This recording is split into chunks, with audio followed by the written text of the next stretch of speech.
You're watching Metal Icons. Subscribe before this video starts because what we're covering today is 17 stories, real, documented, fully detailed, about some of the most important figures in the history of heavy music and exactly how they were lost. No dramatization, no padding, just the facts, the timeline, and the details that most videos skip over or get wrong. Stay until the end, because story number 9 involves a nightclub fire that killed 100 people, and a guitarist most people have never heard of, and it deserves to be remembered. We're also covering 2 deaths that happened 9 weeks apart, connected by a friendship, a funeral song, and a date that turned out to be significant in the worst possible way. If you are new here, please subscribe to the channel and hit the bell icon. Let's get into all 17. 1. Dimebag Darrell Abbott, Pantera/Damage Plan. Dimebag Darrell Abbott was the lead guitarist of Pantera and one of the most influential figures in groove metal.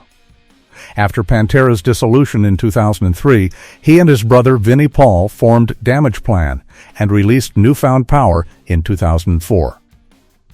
On December 8, 2004, Damage Plan was performing at the Alrosa Villa in Columbus, Ohio.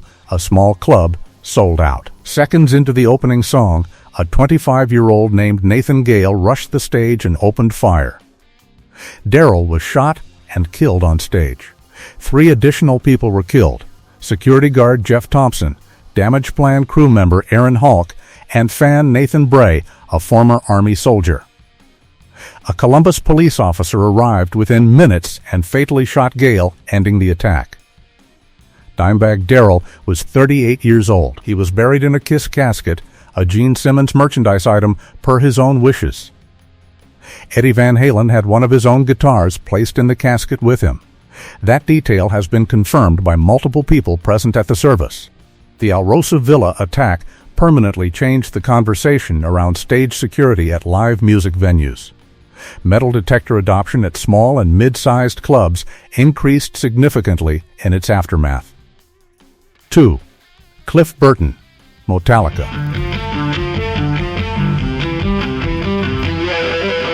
Cliff Burton joined Metallica in 1982 as a condition of his own design.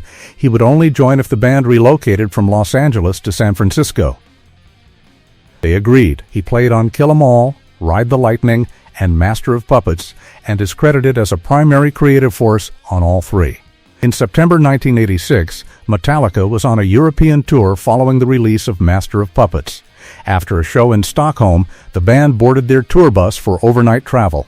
Bunk assignments were decided by drawing playing cards. Cliff drew the Ace of Spades, the highest card in the deck, and chose the bunk that Kirk Hammett had been sleeping in. Hammett moved to the front of the bus. In the early morning hours of September 27th, outside Dlarp, Sweden, the bus hit black ice. The driver lost control. The vehicle left the road and rolled. Cliff was thrown through the window of his bunk during the rollover. The bus came to rest on top of him. He was 24 years old. No criminal charges were filed. The cause of the crash was officially attributed to road conditions. The driver disputed falling asleep. The band has given varying accounts of what they witnessed. What is documented and confirmed by multiple members is that the card draw happened, that Cliff chose that specific bunk because he won, and that Kirk Hammett was not in it when the crash occurred. 3. Randy Rhoads, Quiet Riot / Ozzy Osbourne Band. Randy Rhoads grew up in North Hollywood, where his mother ran a music school. He taught guitar lessons as a teenager, joined Quiet Riot in the mid-1970s, and was hired by Ozzy Osbourne in 1979 following Ozzy's departure from Black Sabbath. He played on Blizzard of Oz 1980 and Diary of a Madman 1981. Both went platinum. His style merged formally trained classical technique with distorted electric guitar in a way no one in rock had previously executed at that level. He was actively studying classical guitar formally at the time and had told people close to him that he intended to leave Ozzy's band to pursue an academic music degree. He was 25 years old. On March 19, 1982, the tour bus stopped at a property in Leesburg, Florida for maintenance. The property included a small private airstrip. The bus driver, Andrew Aycock, also held a pilot's license. He took crew members on an initial flight, then returned to the ground. On the second flight, Randy Rhoads and hairdresser Rachel Youngblood boarded the plane. Aycock made multiple low passes over the tour bus where Ozzy and others were sleeping. On the third pass, the plane's wing struck the roof of the tour bus. The aircraft went into an uncontrolled spiral and impacted a nearby mansion's garage, exploding on contact. All 3 people on board were killed instantly. The National Transportation Safety Board report noted the presence of cocaine in Aycock's system. No charges were filed. Aycock was deceased. Randy Rhoads had been alive for 25 years and 58 days. 4. Layne Staley, Alice in Chains. Layne Staley was the lead vocalist of Alice in Chains from the band's formation in Seattle in 1987. The band released Facelift in 1990, Dirt in 1992, and The Jar of Flies EP in 1994. Staley's vocal style, combining aggressive delivery with layered 2-part harmonies alongside guitarist Jerry Cantrell, defined the sound of the band and influenced an entire generation of vocalists. By 1996, his drug dependency had deteriorated his health to the point where the band could no longer maintain a touring schedule. Their final full concert was in July 1996. His last documented public performance was at a benefit show that same year for Oklahoma City bombing victims. After that, he withdrew from public life almost entirely, remaining in his Seattle apartment and limiting contact to a very small number of people. His body was discovered on April 19, 2002. Medical examiners determined he had been dead for approximately 2 weeks before anyone found him. He was 34. The cause of death was a combined overdose of heroin and cocaine, a speedball. 4 stories in, we have 13 more, and they range from a church-burning ideological murder in Norway to a drummer with a diagnosed heart condition whose bandmates didn't know how serious things had gotten. Story 9 is the one most people know the least about, a nightclub fire that killed 100 people in 44 seconds. Stay with it. Subscribe so you don't lose this channel. 5. Bon Scott, Act/DC. Ronald Belford Bon Scott was the lead vocalist of Act/DC from 1974 until his death in 1980. He sang on every Act/DC album through Highway to Hell, 1979, which became their commercial breakthrough. His lyrical style, irreverent, streetwise, and built around rhythm and delivery rather than technical complexity, was central to the band's identity. On February 19, 1980, Scott spent an evening drinking heavily in London with a friend named Alistair Kinnear. When Kinnear drove him home, Scott was unconscious and could not be moved from the vehicle.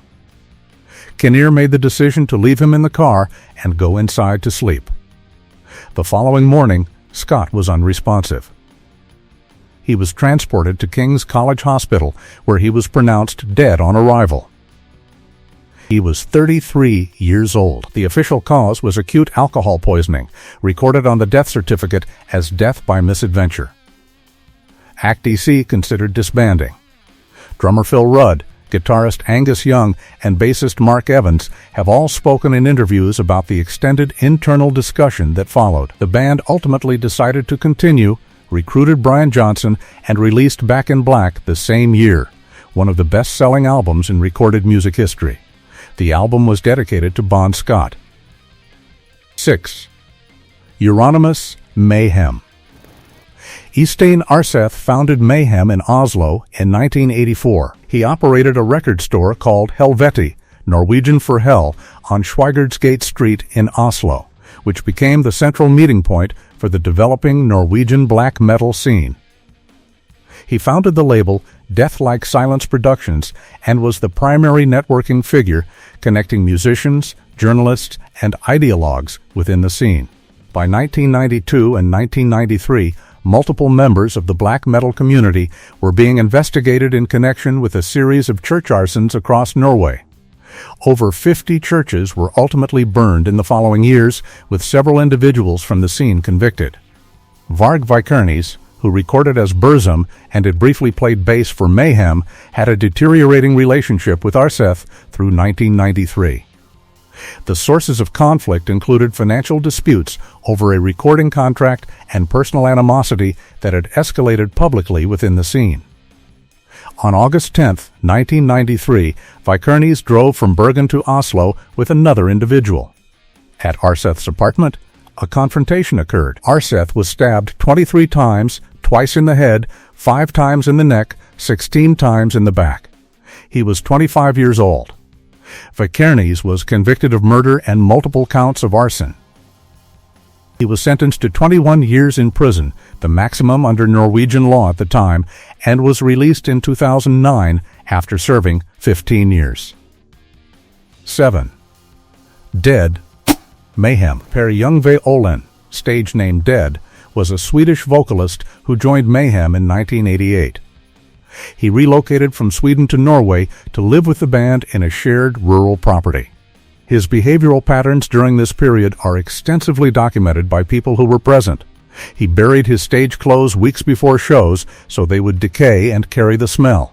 He kept a dead crow in a plastic bag and would smell it before performances. He wore corpse paint, white face, black markings, which became the defining aesthetic look of the black metal genre. By multiple accounts, his depression was severe, and his statements about wanting to die were consistent and ongoing. On April 8, 1991, at the age of 22, Dead took his own life at the band's property in Krikstad, Norway. He left a brief note beginning with the words, "Excuse all the blood." When Euronymous returned to the property and discovered him, he drove to a nearby store, purchased a disposable camera, and photographed the scene before contacting emergency services. He also reportedly collected fragments and distributed them to individuals he considered significant within the scene. No charges were filed in connection with either action. One of those photographs was later used as the cover of a bootleg live recording titled Dawn of the Black Hearts, released without the consent of Dead's family. 8. Chuck Schuldiner. Death. Chuck Schuldiner founded Death in Altamonte Springs, Florida in 1983. The band's first album, Scream Bloody Gore 1987, is widely acknowledged as the foundational document of death metal as a distinct genre.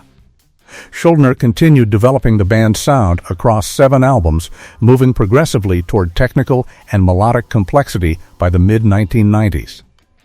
His final project, Control Denied, was in active development at the time of his diagnosis. In 1999, Schuldiner was diagnosed with pontine glioma, a rare and aggressive brainstem tumor.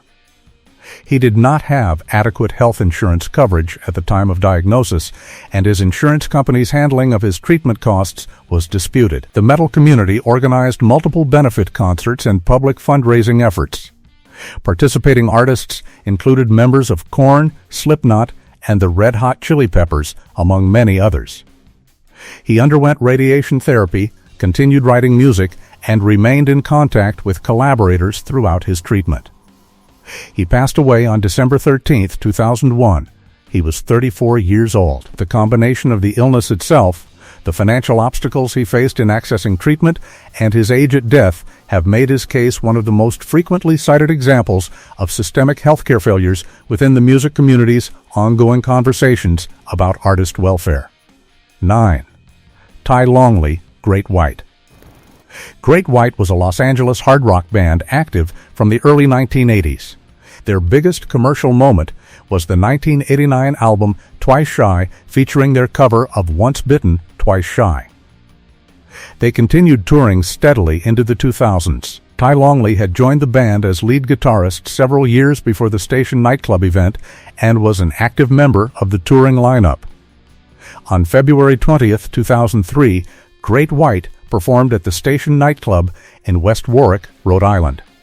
The venue's capacity was approximately 400 people, and it was near or at capacity that evening. At the start of the set, the band's tour manager ignited pyrotechnics, specifically gerbs, a type of stage firework, positioned behind the drum kit. The foam used as soundproofing on the walls and ceiling of the stage area was not rated as fire retardant. It ignited within seconds. The fire spread across the stage ceiling and into the main room in under 1 minute. 100 people died. The death toll included Ty Longley, who was 31 years old. Approximately 230 others were injured. Many of the fatalities occurred at the main entrance, which became severely congested as hundreds of people attempted to exit simultaneously. The band's tour manager, Daniel B. Kelly, pleaded guilty to 100 counts of involuntary manslaughter and served 2 years of a 4-year sentence. The club's owners were also charged and convicted. The tragedy directly influenced fire safety legislation and venue inspection requirements across multiple states. It remains one of the deadliest nightclub fires in United States history. Ty Longley's name is frequently absent from broader coverage of the station fire, which tends to focus on the legal proceedings and the scope of the disaster. He was a working guitarist at a mid-level touring gig who was killed because the venue he was playing was not safe. 10. Vinnie Paul Abbott. Pantera/Helia. Vinnie Paul Abbott was the drummer of Pantera and the brother of Dimebag Darrell. After Darrell's murder in December 2004, which Vinnie witnessed from the drum kit on stage, he co-founded Helia and continued performing and recording throughout the following decade. He was vocal about his grief in multiple interviews and equally vocal about his refusal to participate in any Pantera reunion activities involving Phil Anselmo, with whom he had an irreconcilable personal break following the events of December 8, 2004. On June 22, 2018, Vinnie Paul was found dead at his home in Las Vegas, Nevada. He was 54 years old. The official cause of death was dilated cardiomyopathy, an enlargement of the heart that compromises its ability to pump blood effectively, combined with coronary artery disease. He died in his sleep. His personal doctor confirmed he had been living with the heart condition and that the deterioration had progressed to a fatal point. Within 14 years, both Abbott brothers were gone, one in a public act of violence on a concert stage, one quietly at home from a cardiac condition.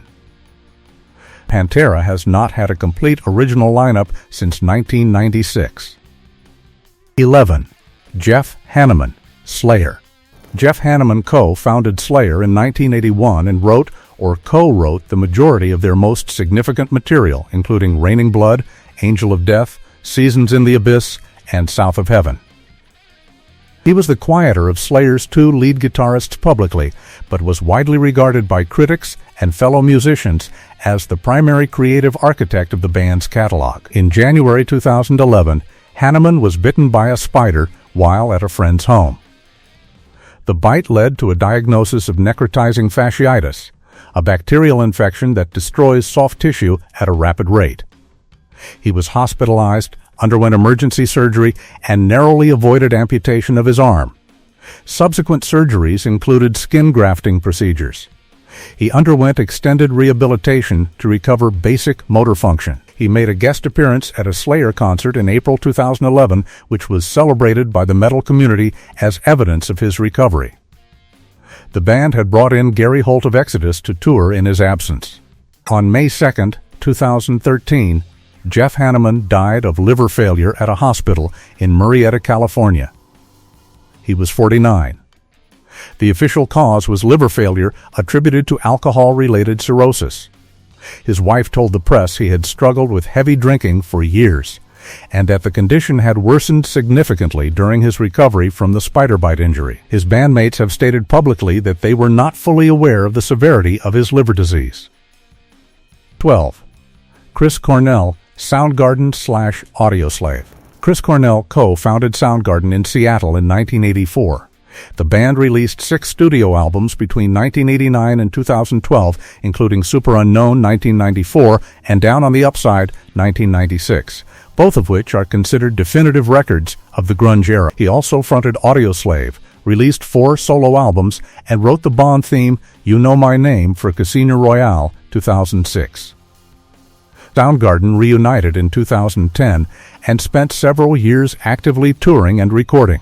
On May 17, 2017, The band performed a sold-out show at the Fox Theater in Detroit. The setlist was full, the performance was complete, and Cornell closed the show by telling the crowd he loved them. Multiple people who were present have described the show as a strong performance with no visible signs of distress. In the early morning hours of May 18th, Cornell was found unresponsive in his room at the MGM Grand Detroit. He was 52 years old. The Wayne County Medical Examiner ruled the cause of death as suicide by hanging. Cornell's family disputed the conclusion in subsequent months, citing his prescription medication, specifically a benzodiazepine, as potentially altering his behavior and judgment. They pursued legal action against his prescribing physician. The medical examiner's ruling was not changed. 13. Chester Bennington, Linkin Park.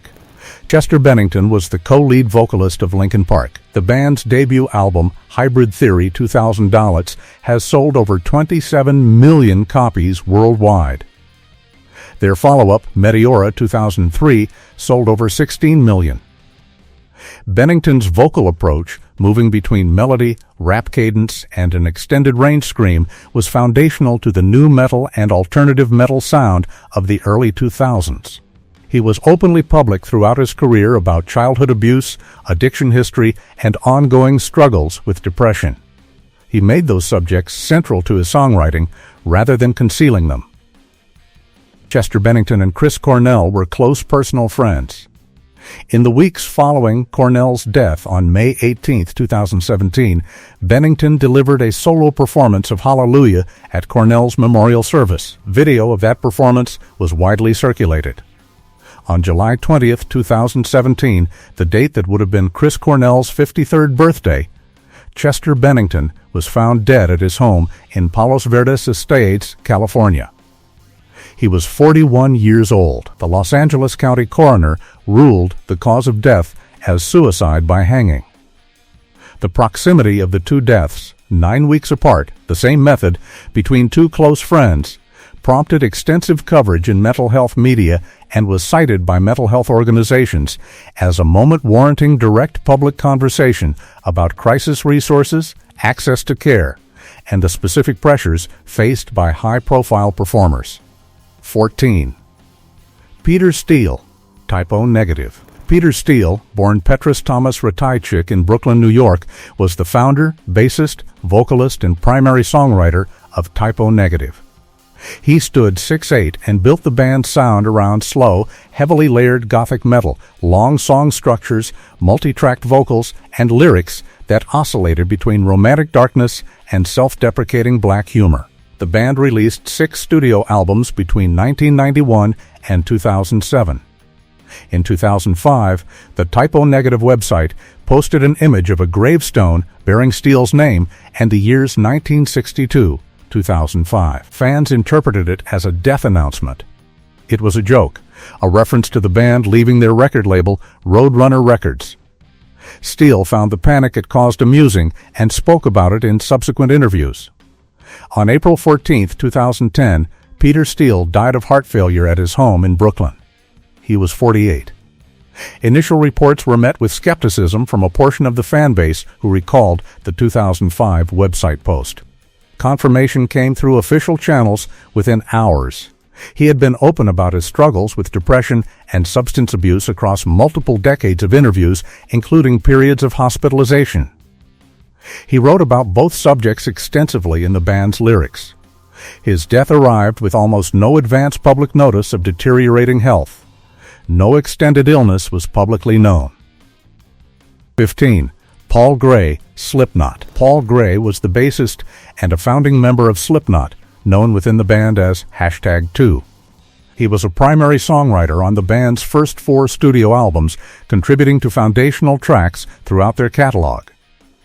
Bandmates have consistently described him as the creative center of the band's writing process, the person who translated their collective energy into structured compositions. On May 24, 2010, Gray was found unresponsive at the Town Place Suites Hotel in Urbandale, Iowa. He was 38. The autopsy determined the cause of death was an accidental overdose of morphine and fentanyl. A subsequent investigation into how he obtained the drugs led to charges against Dr. Daniel Bierman, his physician, who was convicted of involuntary manslaughter in 2012 for overprescribing opioids to Gray. Gray's wife was pregnant at the time of his death. Their daughter was born several months later. In the days following his death, Slipknot held a press conference in Des Moines. All remaining members appeared publicly without their masks for the first time in the band's history. They did not read prepared statements. They spoke about Paul Gray as a father, a friend, and a bandmate. The footage is unedited and remains publicly available. 16. Mitch Lucker, Suicide Silence. Mitch Lucker was the vocalist of Suicide Silence, a deathcore band from Riverside, California. The band released 3 studio albums between 2007 and 2011, with The Cleansing 2007 establishing them as one of the most prominent acts in the emerging deathcore scene. Lucker's vocal style, combining guttural low-range growls with high-pitched shrieks, became a reference point for the genre.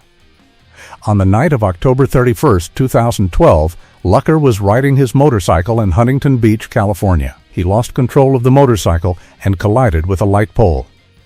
He was transported to UCHI Medical Center in Orange, California. He died in the early hours of November 1st. He was 28 years old. The Orange County coroner's report indicated that his blood alcohol content at the time of the crash was more than twice the legal limit in California. He was survived by his wife and their daughter, Kennedy. A tribute concert held in his honor in December 2012 raised funds for Kennedy's education. Suicide Silence continued as a band, releasing a subsequent album in 2014 with a new vocalist. 17. The Rev, Avenged Sevenfold. James Owen Sullivan, the Rev, was the drummer and a principal songwriter of Avenged Sevenfold. He contributed to the band's songwriting across their entire catalog, wrote significant portions of their most complex material, and served as a backing and lead vocalist on multiple tracks. He was one of the band's primary creative voices, not simply its drummer. He had been diagnosed with an enlarged heart, hypertrophic cardiomyopathy, prior to his death. The condition was known to him and to people close to him. Its interaction with his lifestyle represented an ongoing and serious risk that was documented after the fact. On December 28, 2009, Sullivan was found unresponsive at his home in Huntington Beach, California. He was 28 years old. The Orange County coroner determined the cause of death was acute polydrug toxicity, a combination of oxycodone, oxymorphone, diazepam, and alcohol. The interaction of prescribed medications and alcohol at those levels was the direct cause of death. The enlarged heart was listed as a contributing condition. The band was midway through writing what became the album Nightmare 2010. They completed it with Dream Theater drummer Mike Portnoy tracking the drum parts as a tribute to Sullivan. The album debuted at number 1 on the Billboard 200. It was dedicated entirely to the Rev. 17 names. Every detail confirmed and documented. What this list represents, taken together, is not simply a body count for a genre with a dangerous reputation. It's a record of how talent gets lost. To random accidents, to preventable fires, to healthcare systems that failed people, to private struggles that never reached anyone in time, and to deliberate violence in spaces that were supposed to be safe. Every single one of these people was actively making music. Most of them were in the middle of something when they were lost. If this video gave you something, subscribe. Share it with someone who grew up on this music. Drop the name in the comments that hit you hardest. More coming. Stay subscribed.